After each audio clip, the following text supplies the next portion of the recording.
بندے آ کر ان کو ڈسٹرب کریں. وَكَذَلِكَ بَعَثْنَاهُمْ لِيَتَسَاءَلُوا بَيْنَهُم, اور اسی طرح ہم نے انہیں دوبارہ زندگی عطا کی تاکہ وہ آپس میں ایک دوسرے سے سوال کریں. قَالَ قَائِلٌ مِّنْهُمْ كَمْ لَبِثْتُمْ, ان میں سے کہنے والے نے کہا بھائی کتنی دیر رہے؟ قَالُوا لَبِثْنَا يَوْمًا أَوْ بَعْدَ يَوْمٍ, انہوں نے کہا کہ ہم رہے ہوں گے ایک دن یا ایک دن کا کچھ حصہ. اگر وہ صبح کے وقت داخلے کا معاملہ تو میکسیمم کتنا سو لے گا آدمی؟ شام تک سو لے گا, بس اتنا ہی گمان تھا, ایک دن یا اس کا کچھ حصہ. قالوا ربكم اعلم بما لبثتم, کہا کہ نہیں تمہارا رب خوب جانتا ہے تم کتنی مدت رہے. یہ بھی ادب کی بات ہے, تھوڑی نالج میری, تھوڑی تمہاری, تھوڑی ہم میں سے دو چار کی, لیکن نہیں, اصل اور سب سے بڑھ کر نالج کس کے پاس ہے؟ اللہ کے پاس. فبعثوا احدكم بورقكم هذه الى المدینہ, بس اپنے میں سے کسی کو اپنا یہ روپیہ جو بھی سکہ تھا کرنسی یہ دے کر بھیجو شہر کی طرف. فلينظر ايها ازكى طعاما, بس وہ دیکھے کون سا کھانا پاکیزہ تر ہے. اہم نکتہ, کیسا کھانا؟ جو بھی مل جائے نہ, پاکیزہ تر ہے, حلال ہو, طیب ہو, خراب نہ ہو, اس میں شرک کی آمیزش نہ ہو, حرام کی آمیزش, پاکیزہ تر.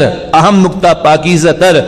فَلْيَأْتِكُمْ بِرِزْقٍ مِّنْهُمْ, تو اس میں سے تمہارے لیے لے آئے. وَلْيَتَلَطَّفْ, اور نرمی کرے. یہ لفظ ہمارے ہاں کئی مرتبہ موٹا کر کے لکھا ہوتا ہے, بولڈ کر کے لکھا ہوتا ہے. اس مقام پر آ کر حروف یہ الفاظ کی تعداد کے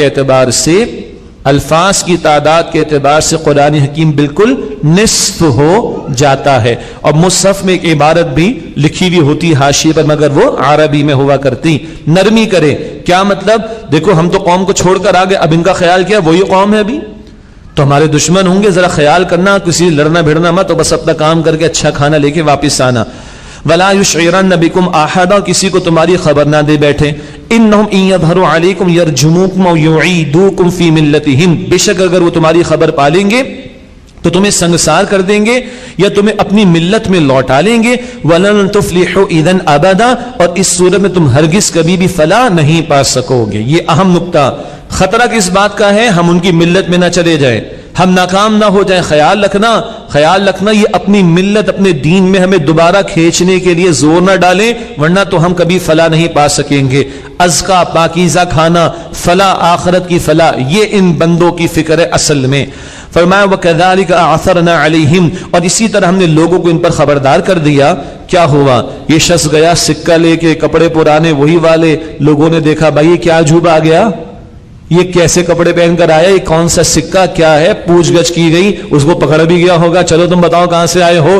یوں اصحاب کہف کا حال لوگوں کو پتہ چلا, اور اس وقت کا بادشاہ وہ نسبتاً نیک تھا, یوں کہیے کہ توحید پر تھا, حالات بدل چکے تھے.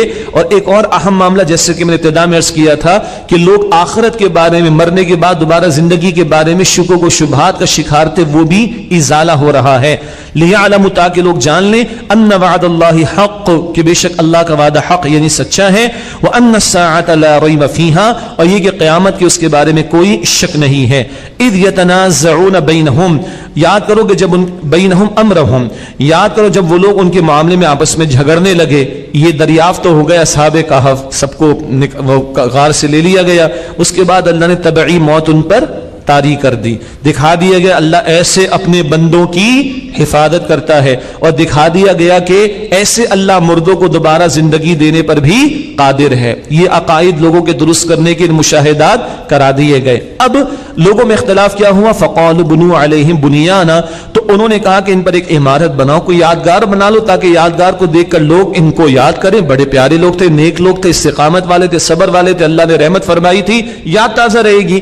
ربهم اعلم بهم, ان کا رب انہیں خوب جانتا ہے. قال الذين غلبوا على امرهم, وہ لوگ جو اپنے کام پر غلبہ پا گئے کہنے لگے لنتخذن علیہم مسجدا, کہ ہم ضرور ان پر ایک مسجد بنائیں گے, یعنی ان کی قبروں کے پاس قریب میں مسجد بنائیں گے. اب اس میں دونوں آراء ہیں. ایک رائے یہ ہے کہ بھائی قبر پہ سجدہ کرنا تو حرام ہے, رسول اللہ علیہ الصلوۃ والسلام نے منع فرمایا اور لعنت کی ہے. حضور نے لعنت کی, فرمایا کہ لعنت کرے اللہ تعالیٰ یہود و نصارہ پر جنہوں نے اپنے انبیاء کی قبروں کو سجدہ کا بنایا. ایک تو یہ بات ہے, بخاری شریف کی حدیث بھی ہے.